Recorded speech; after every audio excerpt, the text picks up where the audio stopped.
Communities across the country are grappling with the impacts of federal immigration enforcement. At least 3 U.S. citizens have been shot in encounters with immigration agents over the last year.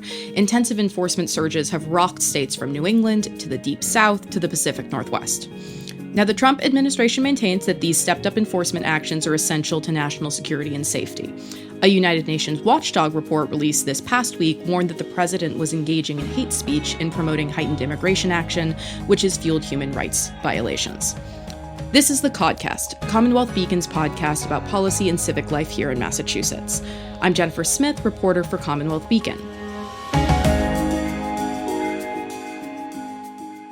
Here in the Bay State, business leaders say fear over immigration action could cause serious problems for the state's economy, which has long relied on an inflow of immigrants to balance out the outflow of residents leaving our expensive state for cheaper pastures.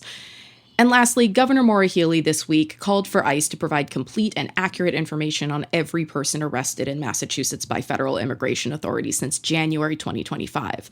And in doing so, she pointed to the agency's own data after 2 immigration surges in Massachusetts showed that around half of those arrested had no prior criminal charges or convictions.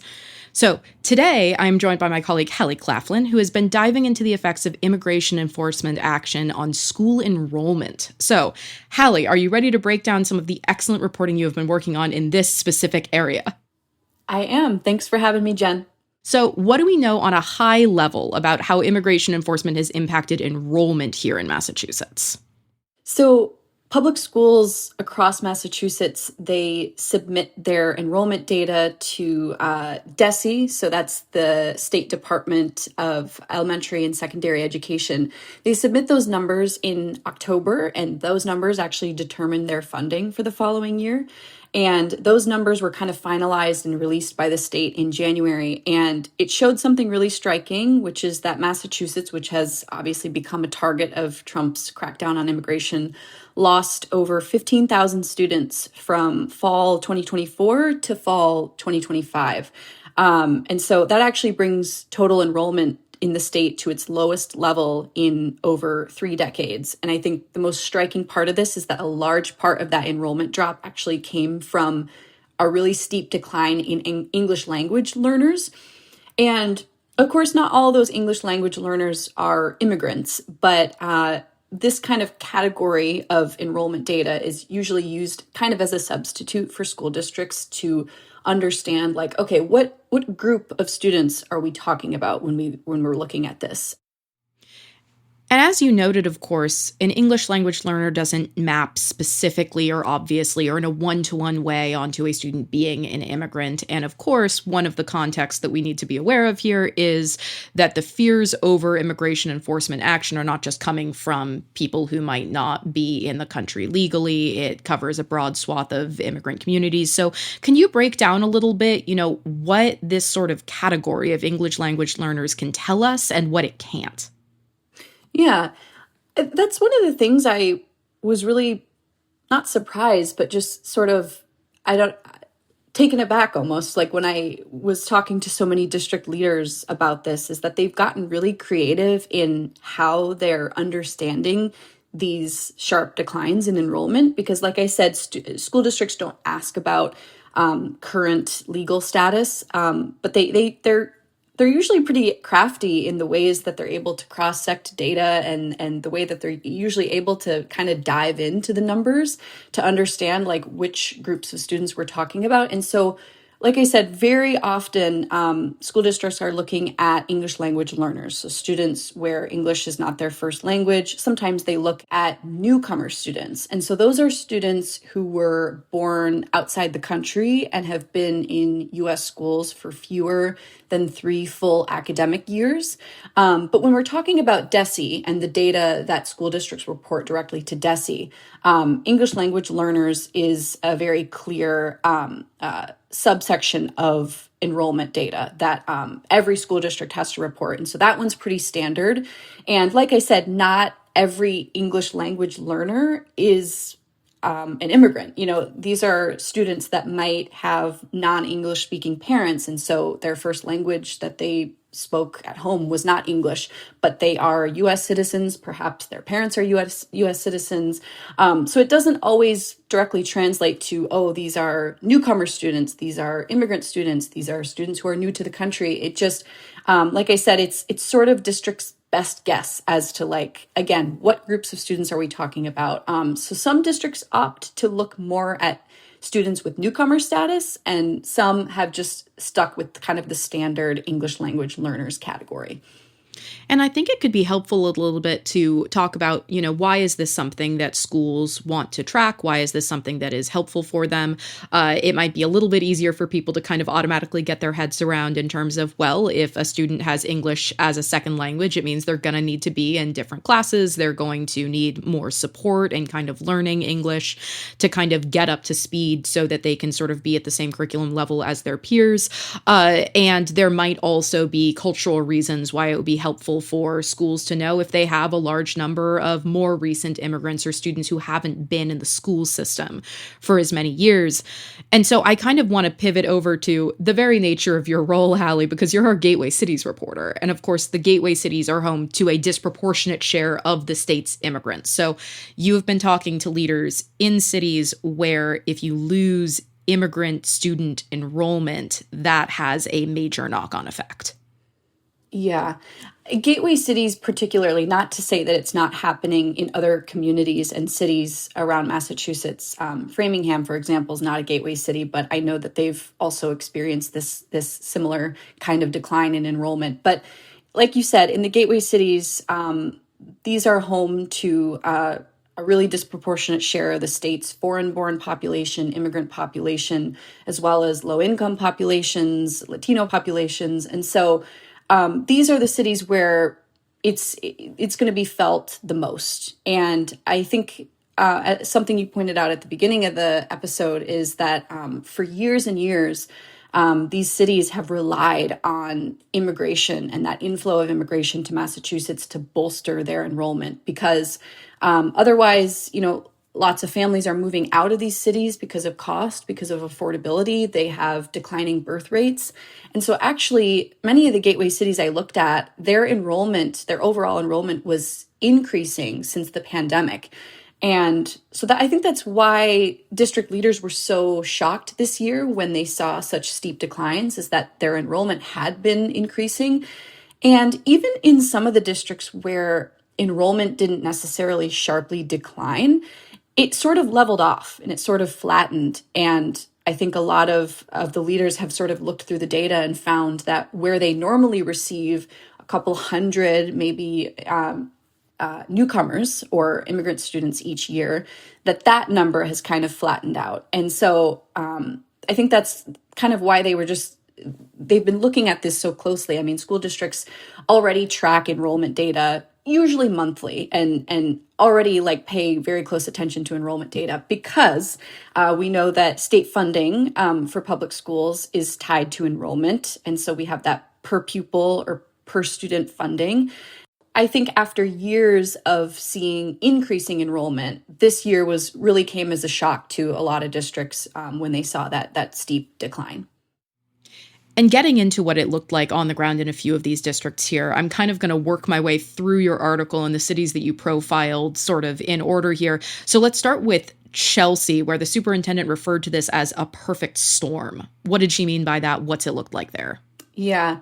So, for example, when we talk about state funding and the state funding formula and the per pupil or per student funding formula, so the state sends, it's different for each district, but for the Chelsea School District, the state sends about $19,000 per student. And so Chelsea had a total enrollment drop of about 350 students. That number was reported in the fall, and that's almost a 6% decrease from the year before. And so when you think about a 350 student decrease times $19,000 per student, the district is looking at around a $6 million budget shortfall because of that. And so I think when district leaders looked specifically at that decline in enrollment, they saw that of that 350, 223 were English language learners. And And I think the remaining ones that were ones that didn't come to the country, but the ones that actually transferred out of the district, the Chelsea Public Schools was able to do some really careful analysis of where those students were going. And so around 25% of them reported that they actually self-deported to another country. Another 25% of them said that they were moving out of the state. And then that remaining 50% said that they actually moved to other cities or districts in Massachusetts. And so I think when the Chelsea school superintendent says this is a perfect storm, she's talking about not just declining enrollment because of perhaps federal immigration enforcement, but declining enrollment that was already declining because of low birth rates. She's talking about, patterns of people that were already leaving the city of Chelsea because it's very expensive.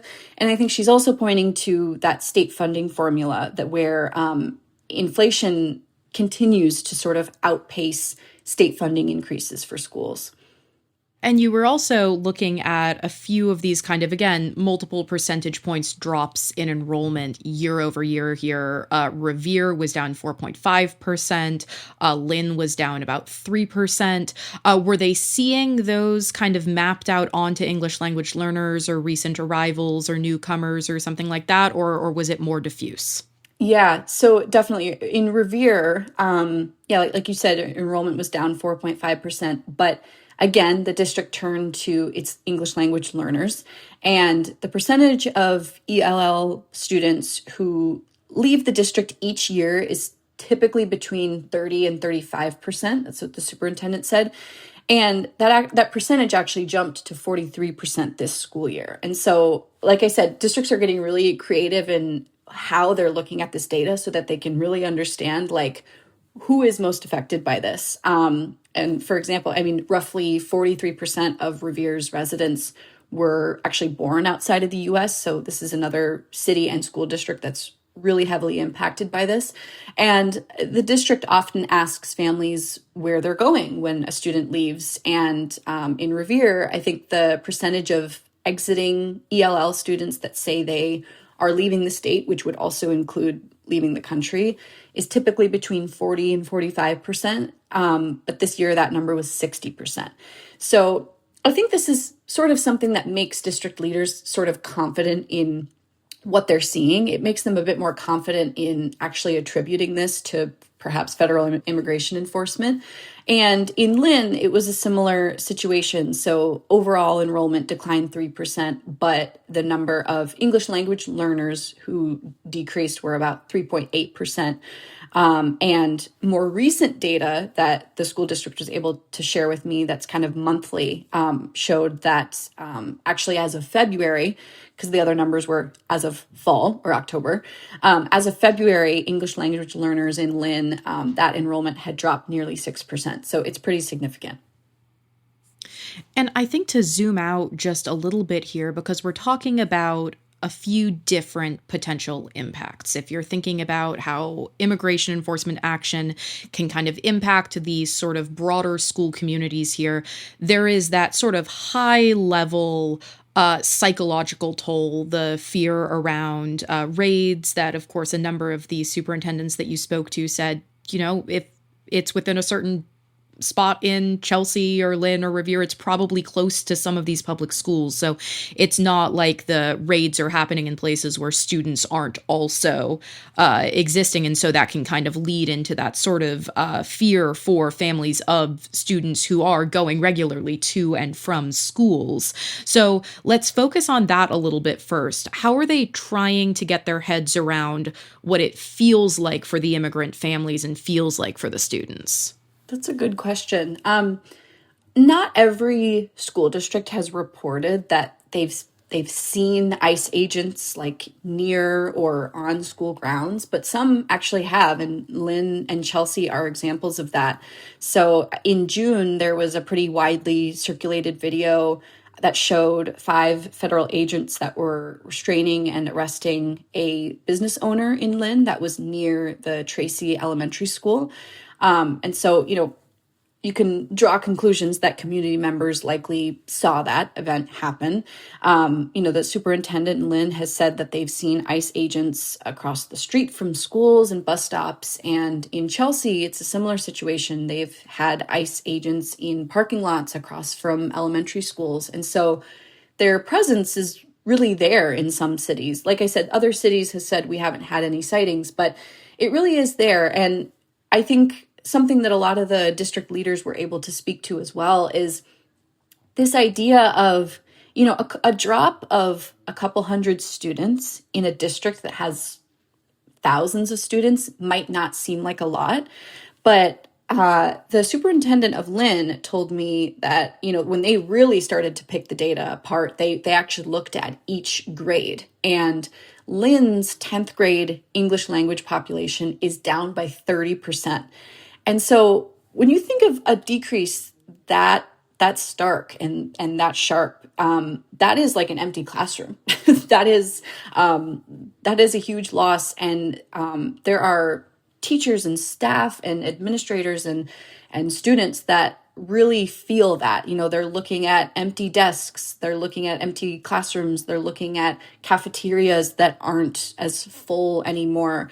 And other district leaders have spoken kind of anecdotally about this, that sometimes they don't know where these students are going if they don't transfer to another school district, and if they don't report to the district where they're going, if they've moved out of state or out of country, they don't know. And so I think a lot of administrators and teachers and fellow students have some anxiety about that, about students just kind of being unaccounted for and not coming to school anymore. So there's a big sense of anxiety kind of around that. And of course, there are plenty of downstream effects on the budget side of things. It's not just classrooms that are losing students, but if you are dealing with a pretty tight budget already, as many of these school districts are, that's going to be impacted by the fewer enrolled students. That means fewer teachers, issues with school resources, and then kind of needing to ask the state essentially to be stepping in here. So can you dive in a little bit into what it looks like in these districts when they start to see those budget numbers look increasingly grim? Yeah. So I mentioned Chelsea's potential budget deficit because of this. I think in Lynn, that loss of like 480 something students creates around a $9 million budget shortfall. And so, these districts are then put in this really precarious position where they are faced with, okay, we have to cut staffing, we have to cut after school programs, we have to cut, classrooms. But I think one of the hardest things is that just because you have a certain dip in enrollment, there's still all this overhead and all these operational costs that don't just go away. Like, you got to keep the lights on, you got to keep the heat on, these costs don't go away when enrollment just declines. And even when enrollment declines, they can't just immediately shut down a classroom, lay off a teacher. Like, they can't really cut costs in that way. And so I think a lot of that distribution then has to go towards things that, enrichment opportunities, and like I said, after school programs, which is a blow to the students. It's a blow to parents and families and community members. And gateway cities already have really antiquated and old, dilapidated school buildings. These are districts that are already at a disadvantage. So being put in a place where they're, cutting and facing this loss, I think is really a strenuous and stressful time for them. And I'm glad that we can talk a little bit also about how complicated sort of previous conditions were before sort of the current wave of enforcement action, because it does, as I think it was the New Bedford Public School Superintendent note, makes it pretty hard to figure out like how much enrollment change is due to specific federal immigration action. We've been hearing about sort of declining enrollment because of population stagnation and low birth rates for a really long time. To take us out of gateway cities here, sorry about that.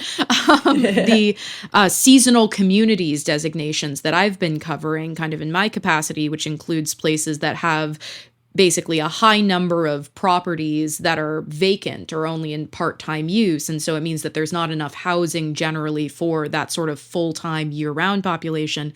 And that has a really profound impact on school enrollment. So some of these cities and towns are dealing with not just the current and existing conditions of their school systems and strained budgets, but also the fact that we've been in the middle of a major housing shortage for many, many years now. So can you walk me through a little bit how these schools are trying to piece that apart, or do they have to just treat it all like declining enrollment? Like, you could say build more houses to address the housing crisis situation. You could, if you wanted to say, like, let's just do it, let's go for it.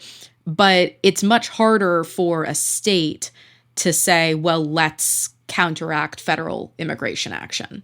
Yeah, it's difficult, and I'm glad you mentioned New Bedford, because the superintendent Andrew O'Leary from New Bedford is one of those districts that has been a little hesitant to sort of jump to any sort of conclusions about the data, because as we know, enrollment fluctuations year to year, they happen quite frequently. I mean, we certainly know the trends, but some districts, and like New Bedford, they don't experience a particularly high increase or a particularly low decrease in total enrollment each year.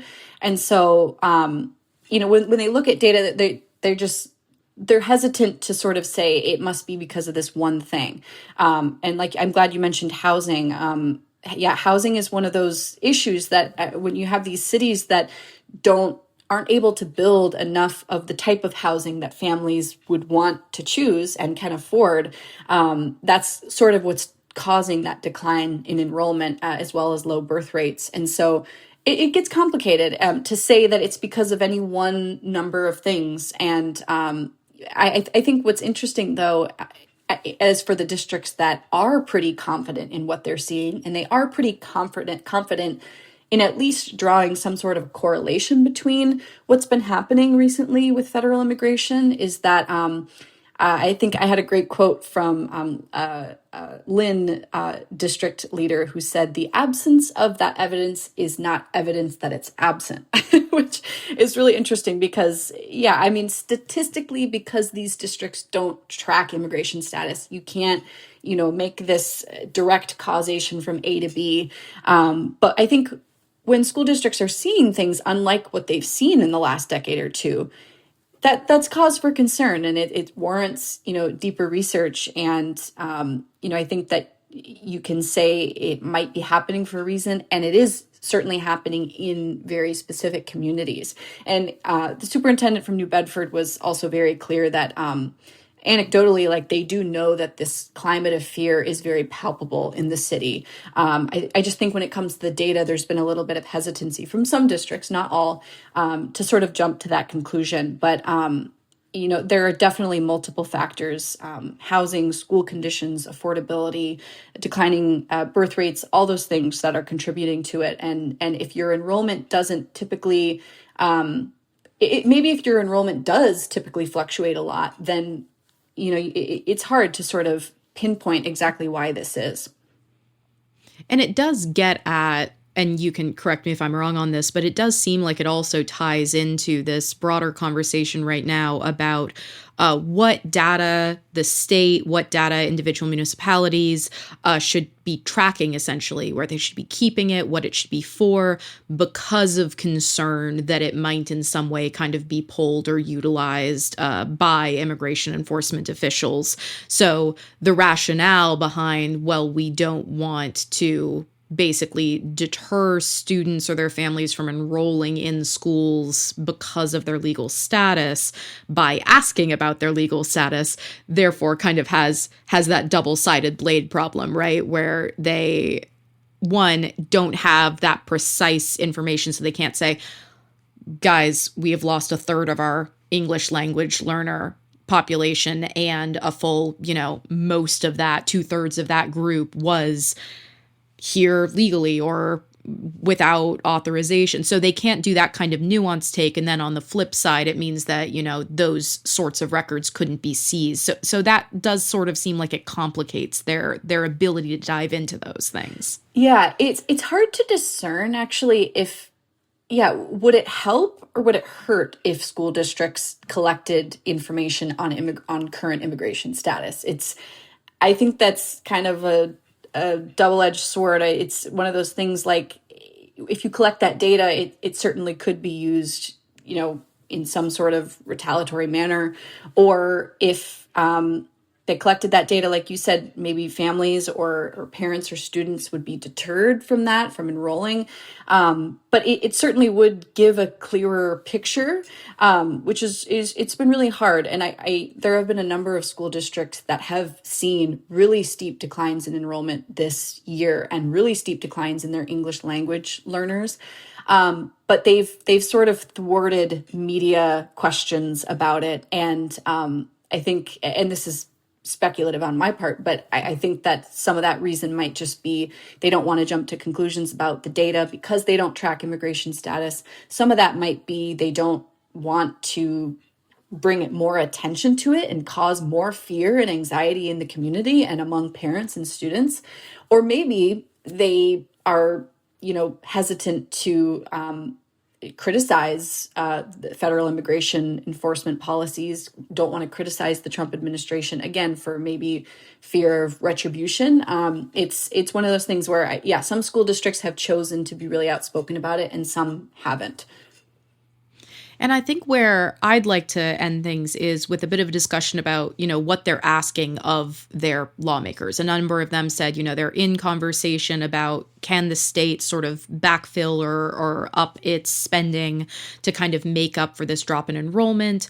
But one of the things that came up is, is that an indefinite problem then if these trends continue? So what do they want and what do they think is sort of reasonable at this point? Yeah. So actually, very recently this month, there were a number of district leaders, school advocates, teachers union leaders that gathered on Beacon Hill to call attention to this and call attention to the impact that the enrollment declines will have on school budgets, again, as inflation kind of continues to outpace state funding increases for schools.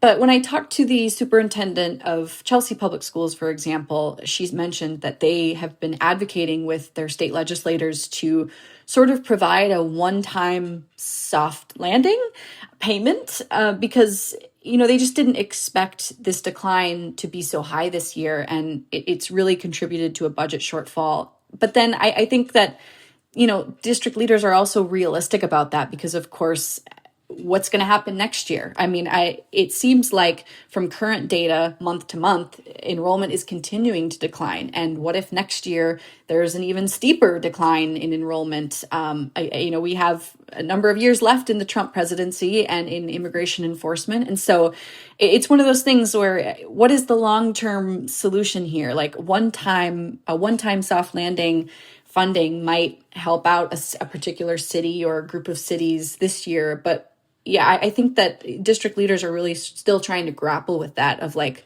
what do we do down the road if this continues? Okay, well, I think that's about where we're going to have to leave it today. Hallie, thank you so much for joining me. Always a pleasure. And thank you, everyone, for listening. I'm Jennifer Smith. Our theme music and production is by Charlie Cazella. Leave a rating and review wherever you're hearing this now if you want to help other folks find us, and email codcast@commonwealthbeacon.org if you ever want to get in touch directly. We will be back in your ears next week.